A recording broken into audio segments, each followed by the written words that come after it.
వ్యూహం సినిమాని ముందుగా ఆపి దెబ్బ కొట్టేటటువంటి ప్రయత్నాన్ని ఒకవైపున వీళ్ళు చేస్తే, అంటే లోకేష్ తెలుగుదేశం పార్టీ చేస్తే, రాజధాని ఫైల్స్ని కరెక్ట్గా థియేటర్లో ఉండగా ఆపించేటటువంటి ప్రయత్నంలో ఇటు వీళ్ళు సక్సెస్ అయ్యారు. అయితే వ్యూహం దాన్ని వచ్చేసింది, ఆల్రెడీ పర్మిషన్ వచ్చేసింది. 23 నుంచి అది సినిమా థియేటర్లోకి రాబోతుంది. రాజధాని ఫైల్స్ వచ్చేటప్పటికి మళ్ళీ ఖచ్చితంగా ఏ సినిమాల్ని కూడా కోర్టులు ఆపవు, అది గుర్తుపెట్టుకోవాలి. జస్ట్ వాటిట్లో కొన్ని రోజులు డ్రాగన్ చేయగలుగుతారు రాజకీయ అంశాల రీత్యా. కానీ ప్రస్తుతానికైతే రాజధాని ఫైల్స్ ఆగింది. రాజధాని ఫైల్స్ సినిమా విడుదలకు ధ్రువపత్రం జారీ చేసే క్రమంలో రివైజింగ్ కమిటీ నిబంధనల ప్రకారం కారణాలను పేర్కొందా లేదా అనే విషయం మీద రికార్డులు పరిశీలించాల్సిన అవసరం ఉందని హైకోర్టు అభిప్రాయపడింది.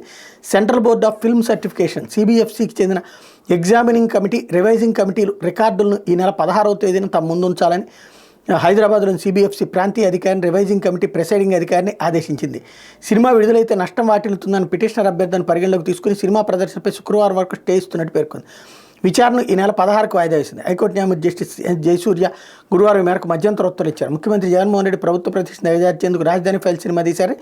గత ఏడాది డిసెంబర్ 18న CBFC జారీ చేసిన ధృవపత్రాన్ని రద్దు చేయాలని వైకాపా రాష్ట్ర ప్రధాన కార్యదర్శి లేళ్ల అప్పిరెడ్డి హైకోర్టులో వ్యాజ్యం దాఖలు చేశారు. నెల 13న విచారణ జరిగిన కోర్టు సినిమా ప్రదర్శన తాత్కాలికంగా నిలువరిస్తూ గురువారం మధ్యంతర ఉత్తర్వులు ఇచ్చింది. వ్యూహం సినిమాకు సర్టిఫికేట్ జారీ విషయంలో రివైజింగ్ కమిటీ కారణాలు పేర్కొనలేదని తెలంగాణ హైకోర్టు సింగిల్ జడ్జి ఉత్తర్వులను ఇచ్చిన ఉత్తర్వులు న్యాయమూర్తి ప్రస్తావించారు. రాజధాని ఫైల్స్ సినిమా ధృవపత్రం జారీలోనూ రివైజింగ్ కమిటీ ఎలాంటి కారణాలు పేర్కొనలేదని పిటిషనర్ చెబుతున్నారన్నారు. ఈ నేపథ్యంలో రికార్డును పరిశీలించాలని, వాటిని తమ ముందు ఉంచాలంటూ విచారణ శుక్రవారానికి వాయిదా వేశారు. కోర్టు ఉత్తర్వులను చిత్ర నిర్మాత దర్శకులకు తెలియజేయాలని వాళ్ళ తరపు సీనియర్ న్యాయవాది సూచించారు. దీంతో థియేటర్ల దగ్గరికి వెళ్ళి ఆపేశారు.